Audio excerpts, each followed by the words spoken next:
할렐루야. 아멘. 저는 이 교회 자리라도 하나 좀 채우려고 왔는데요. 담임 목사님께서 귀한 자리 허락하여 주시고 이렇게 함께 좋은 하나님의 말씀 나누게 하여 주셔서 감사합니다. 오늘 말씀은 요한복음 3장 16절 말씀이죠. 다들 외우시죠? 저도 어렸을 때 외웠습니다.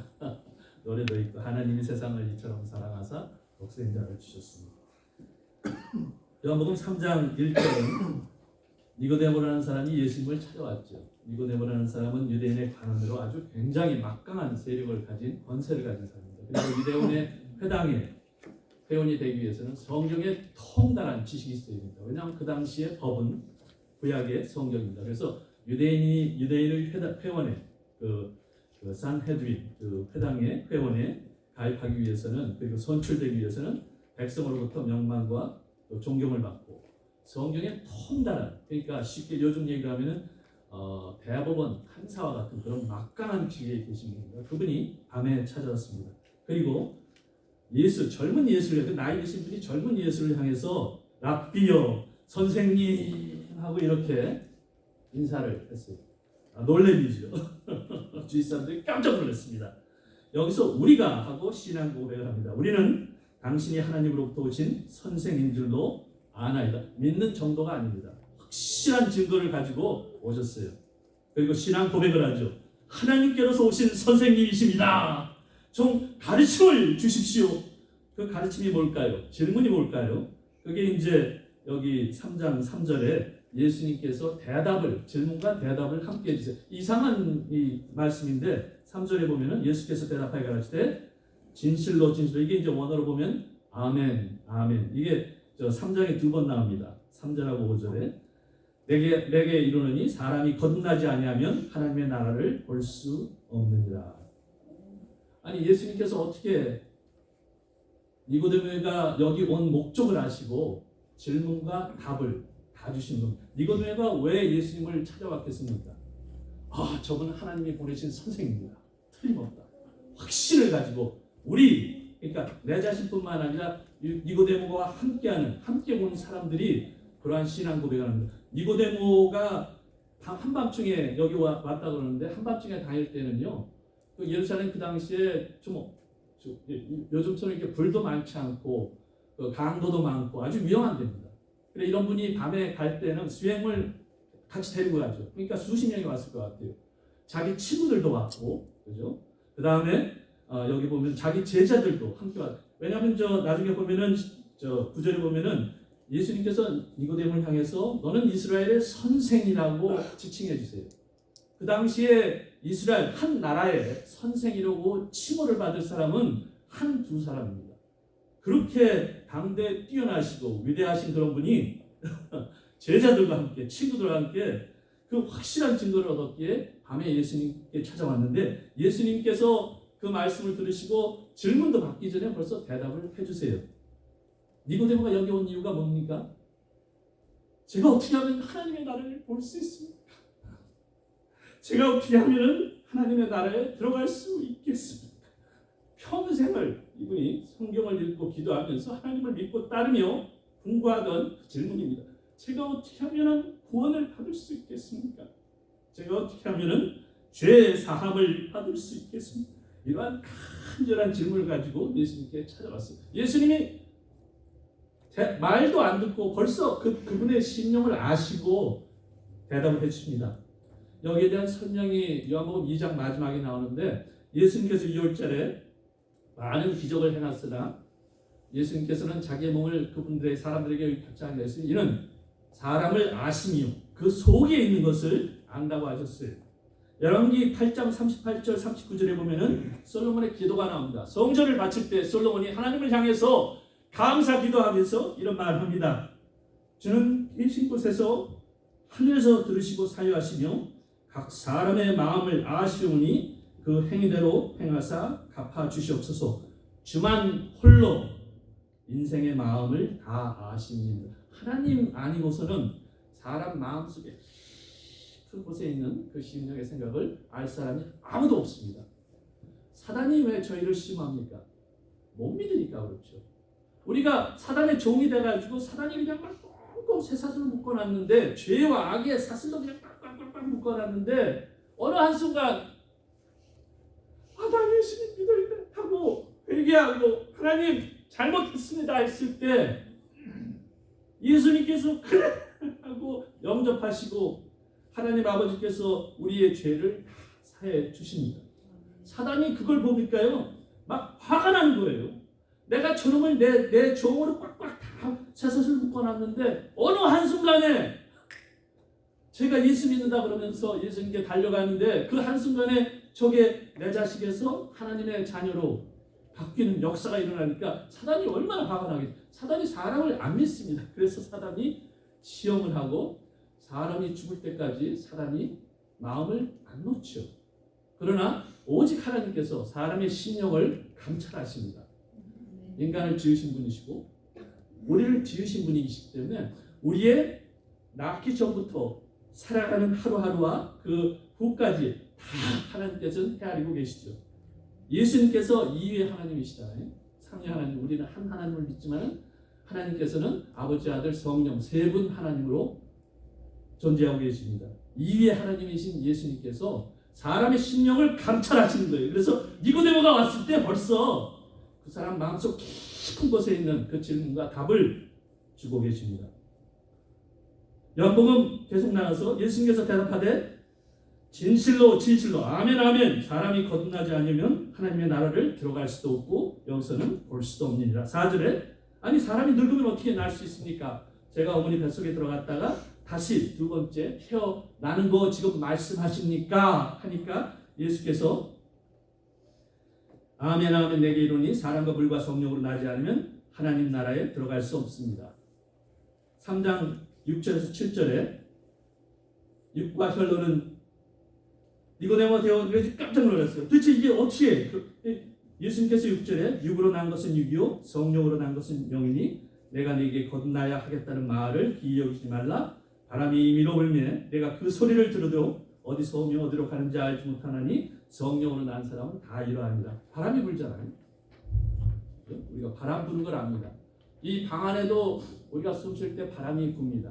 숨을 들여쉬고 마시면서 20세기가 돼서 이제 과학이 발전하니까 바람의 존재를 알고 바람은 뭐 공기인데 눈에는 보이지 않고 산소, 질소, 뭐 수소도 있고 뭐 여러 가지가 있다. 그리고 이제 과학이 더 발전해서 이 바람의 분자와 원자 하나하나를 이제 우리가 볼 수 있는 기술이 생겼습니다. 그러나 예수님 당시 2000년 전에는요 바람을 볼 수가 없죠. 그러나 바람이 불 때 우리는 바람 소리를 듣습니다.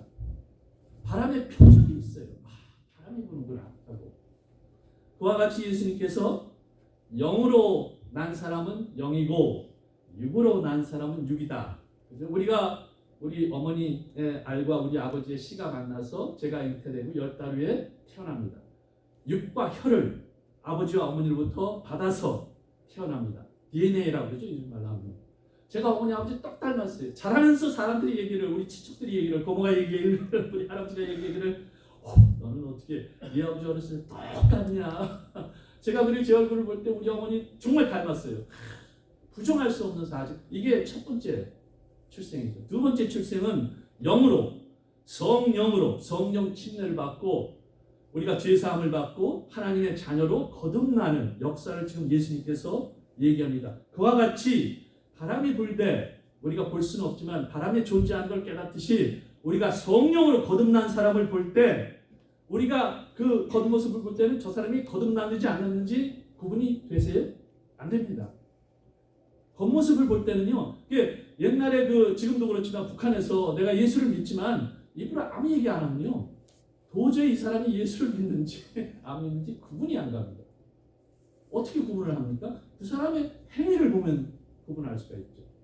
전에는 내가 죄악을 밥 먹듯이 하던 놈이 예수 믿고 나서는 이러면 안 되지 하고 갑자기 부들부들 떨려요. 내가 옛날에 예수 믿기 전엔 학교 시험 볼 때 그냥 슬쩍슬쩍 해도 예수 믿고 난 다음에는 이러면 안 되는데 하면서 갑자기 이게 떨리기 시작합니다. 속이 그냥 막 부들부들 떨려요. 이러면 안 성령께서 제 안에 계신 성령께서 그러지 마라 하고 나를 깨닫게 해주십니다. 내가 하나님의 자녀로서 생각과 사상과 그죠? 말과 행동이 변하기 시작합니다. 사람들이 보고 쟤는 옛날에 저렇게 악한 일 그냥 밥 먹듯이 하던 놈이 왜 갑자기 나쁜 일 같이 하자 그럴 때 안 돼. 나 그러면 안 돼. 왜 저렇게 변했을까? 하는 생각을 하게 그 징조가 나타나게 됩니다. 그리고 우리가 예수를 믿을 때는 나 예수 믿습니다. 우리 6.25 때 또 일제시대 때 많은 저희의 조상들이 참 목사님들이 장로님들이 목숨을 바쳐서 신앙을 지켰습니다. 사람들이 와서요. 너 예수 안 믿는다고 한마디만 해라. 그럼 놔줄게. 살려줄게. 그때 그분들이 뭐라 했겠습니까? 나 그거 못해. 차라리 날 죽여라. 나 그거 못해. 그게 바로 예수를 믿는 사람들의 표적입니다. 이거 내가 깜짝 놀랐습니다. 9절에 어떻게 그런 일이 있습니까? 예수님께서 네가 이스라엘의 선생인데 아직 그 일을 알지 못하니 한 민족의 선생, 한 나라의 선생이라는 칭호를 받는 사람은요 인간 역사를 볼 때 굉장히 드뭅니다. 한국의 조선 때 보면은 한 사람 지난 한 100년 동안에 월남 이상재 선생님이라는 계신 분인데 사람들이 그분을 향해서 조선의 선생, 영원한 청년이라고 호칭을 그 이후로 100년 동안 제가 조선, 한국, 대한민국 역사를 볼 때 아직 그만한 칭호를 받은 사람이 없는 것 같아요. 제가 미국을 볼 때도 옛날에 독립전쟁 할 때 그때 그 파운딩 파더라고 그러죠. 이 나라를 건국하기 위해서 건국 아버지들 저희들이 그런 분들 부를 때 아버지라고 칭하기에 전혀 손색이 없는 분들입니다. 목숨을 바쳐서 그 영국과 싸우면서 목숨을 바쳐서 자기의 모든 것을 희생하고 많은 사람이 영국 그 군인들에 의해서 죽고 감옥에 갇히고 그 가족들이 그로 인해서 온갖 고통을 당했습니다. 지난 200년 동안 그분들로 인해서 이 나라가 그렇게 든든하고 국군이 서 있습니다. 신앙 위에 서 있는 나라입니다. 저희가 그런 분들을 볼 때 아버지라 칭하기에 전혀 손색이 없죠. 우리가 말하는 그 한국에서 말하는 또 성경에서도 말하는 개념이 왕을 향하여 아버지요 하고 이제 부릅니다. 또 선지자가 엘리사가 엘리야를 향하여 아버지요. 그 다음에 그러니까 우리가 말하는 그 보통 아버지뿐만 아니라 나를 위해서 이 세대를 위해서 자기의 목숨을 바쳐서 기도하고 염려하고 또 자신의 모든 것을 희생해서 우리를 위하여 가르치고 인도하시는 사람을 보통 우리는 말하기를 아버지 또는 선생님이라고 하는데 이 니고데모가 그렇게 유명하신 분인데 예수님께서 오히려 반문해 네가 이스라엘 선생을 성경에 능통한 자가 아직도 그걸 모르냐. 11절에서 13절에 보면은 예수님께서 이런 말 나는 하늘에서 내려온 인자다 하시면서 14절에 모세가 광야에서 뱀을 둔 것 같이 인자도 들게 하더니 이는 저를 믿는 자마다 영생을 얻게 하려 함이니라. 이게 민수기 21장에 나오는 말입니다. 백성들이 광야에서 출애굽 후에 완전히 그냥 실망했습니다. 그래서 모세를 원망하셨습니다. 어떤 사람은 나는 모세와 같은 지도자가 되고 싶다. 다윗과 같은 그런 하나님의 종이 되고 싶다 하는데 모세가 돌 맞아 죽을 뻔한 적이 얼마나 많은지 아세요? 우리 박사님 목사님께서 담임 목사하고 계시는데 담임 목사가 그런 자들입니다. 정말 온갖 좋은 일 다 하고 나서도 교인들한테 욕먹고 하다못해 돌 맞아 죽을 수 있는 그런 각오를 하시고 담임 목사 하시는 박상수 목사님께 감사드립니다. 정말 위대하신 분들이에요. 이분들은 하나님께서 특별히 세우시고 쓰지 않으면 도저히 그러한 사역을 감당할 수 없습니다. 그러니까 백성들이 하나님께서 진노하셔가지고 뱀을 보내가지고 불뱀을 보내서 막 물게 하니까 사람들이 독에 죽어갑니다. 그때 백성들이 와가지고 회개하면서 우리가 잘못했으니 하나님께 기도해서 우리를 구원해 주십시오 하니까 하나님께서 모세의 기도를 들으시고 그래 알았다. 그리고 장대에다가 구리뱀을 달아서 달아라. 누구든지 보는 자는 이 말을 듣고 누구든지 보는 자는 살리라. 그래서 모세가 이런 장대를 갖다가 이렇게 제가 종이로 만들었어요. 구리뱀을 만들어서 달았습니다.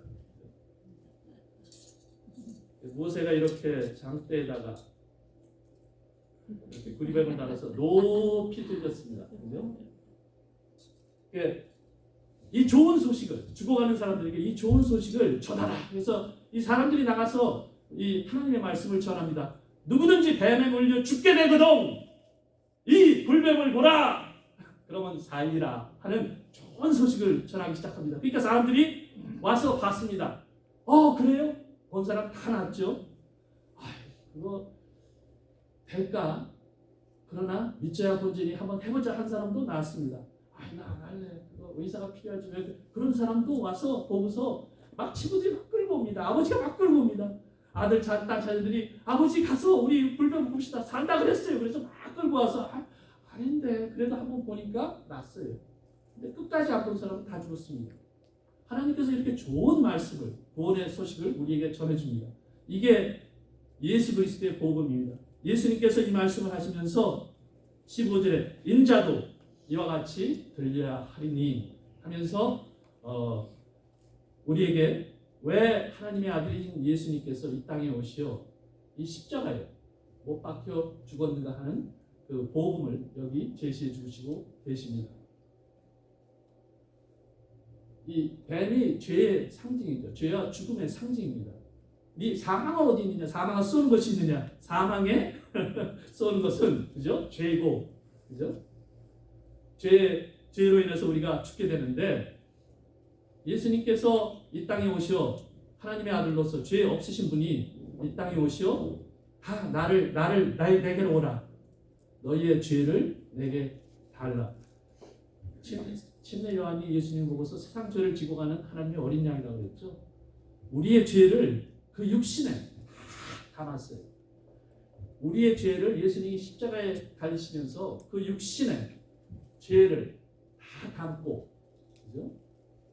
하나님의 저주를 받으셨어요. 이 저주, 하나님의 저주, 그죠? 저주가 되셨습니다. 우리를 대신해서. 예수님께서 십자가에 못 박히셔가지고 자기 육신의 세상 죄를 다 짊어지신 다음에 이 죄가 다시는 우리에게 왕노릇 못하게 하시기 위해서 십자가에 자신의 몸을, 죄를 담으신 그 몸을 못 박았습니다. 그래서 다시는 이 죄가 우리 위에 왕노릇하지 못하도록 예수님께서 죽으시고 사흘 만에 부활하신 이 귀한 사역이십니다. 그럼 어떤 사람들이 그렇겠죠. 아니면 그러면은 예수 안 믿으면 어떻게 합니까? 간단합니다. 17절부터 21절에 보면은 예수 안 믿는 사람들은 이미 심판을 받았다. 그냥 가만히 있으면 지옥 갑니다. 그죠? 지옥 가는 게 예수 믿는 것보다 더 쉽습니다.